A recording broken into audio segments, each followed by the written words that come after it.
Con las exposiciones yo les voy a hablar sobre el muestreo. El muestreo es un proceso o conjunto de métodos para obtener una muestra finita de una población. Finita con el fin de estimar valores o parámetros para corroborar hipótesis. El muestreo, además de ser una ciencia estadística, es una arte donde no solo los elementos se los selecciona al azar. Otro tema que les voy a hablar es la importancia del muestreo. El muestreo probabilístico proporciona en gran medida calidad los hallazgos del investigador. Continuando con las generalidades, todos los tipos de errores que se encuentran en el trabajador con una muestra es cuando el investigador trabaja con una muestra que puede ocurrir tipos de errores. Hay uno que es el error al azar, que es la diferencia por casualidad, que este reduce el aumento del tamaño de la muestra de manera que genera que se puede decir que hay errores, pero en sí no existe ningún error. Y el otro que se ve o se afirma de que no existe un error, pero sí existe. El aspecto o conceptos básicos dice que para llegar a obtener una muestra probabilística se puede utilizar diferentes métodos de muestreo. Y hay algunos tipos que son aleatorio simple, sistemático, aleatorio estratificado, por conglomerado o diseño complejo. Gracias. Métodos utilizados en la realización de encuestas por muestreo. El muestreo es una técnica de selección de miembros individuales o de un subconjunto de la población para hacer inferencias estadísticas a partir de ello. Muestreo probabilístico es una técnica de muestreo en la que un investigador establece una selección de unos pocos criterios y elige al azar los miembros de una población. Muestreo no probabilístico, el investigador elige al azar a los miembros de una investigación. Esto no es un proceso fijo, entonces dificulta que todos los elementos de la población tengan la misma posibilidad de ser incluidos en una muestra.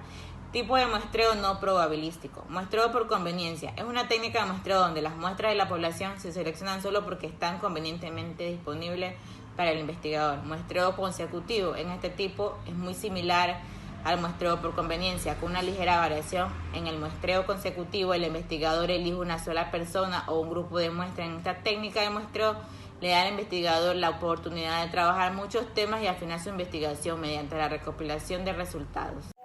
Muestreo por cuota. Los investigadores pueden decidir el rasgo según el cual se llevará a cabo la selección de los subconjuntos de la muestra para que ésta pueda ser efectiva en la recolección de los datos y puedan generalizar a toda la población. El subconjunto final se dedicará solo de acuerdo con el conocimiento de la población por parte del entrevistador o investigador.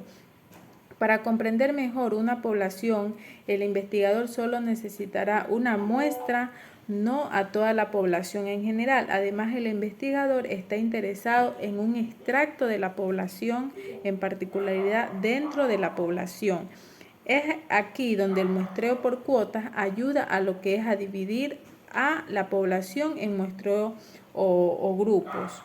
Ya, encuesta probabilística. La encuesta probabilística se denomina encuesta probabilística a todas las encuestas donde el proceso de la entrevista o los elementos de la muestra se realiza a través de lo que es la red. Y esta se la conoce como probabilidad de selección de los elementos. Y la muestra, una primera aproximación al diseño y la realización de las encuestas probabilísticas se considerará adaptar a lo que es el Internet, las etapas y métodos que se pueden conseguir en el diseño general de una encuesta por muestreo probabilístico.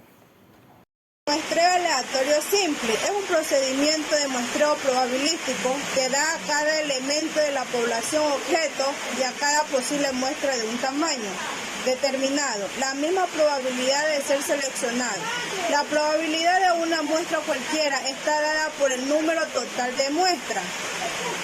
Muestreo estratificado. El muestreo estratificado es una técnica o procedimiento en la que se divide la población bajo estudios en distintos subgrupos o extractos. Una característica esencial de la estratificación es que cada elemento debe permanecer a un único extracto de modo que los extractos son excluyentes. ¿Cómo funciona el muestreo estratificado? En definir la población total objeto y elegir las variables de estratificación en cuanto a extractos existirán. Tipo de muestreo estratificado y proporcionado. Cuando utilizamos el muestreo estratificado proporcionado, cada extracto tiene en la muestra el mismo peso que se observa en la población.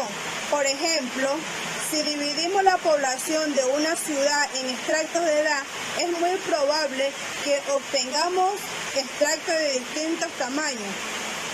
Por ejemplo, el 70% de adultos y el 30% de niños. Muchas gracias. Mi nombre es Iván Valencia, participante número 5. Esta vez yo les voy a ser breve en lo que es la diferencia entre el muestreo politápico y el muestreo por conglomerado. A diferencia de que el muestreo politápico, toma una muestra de los estratos de manera aleatoria y lo analiza. El otro, el muestreo por conglomerados, solamente estudia los grupos seleccionados en una o varias etapas y los estudia. Ventajas y desventajas que hay en el muestreo politápico. Una de las ventajas que hay en el muestreo politápico es que es muy flexible.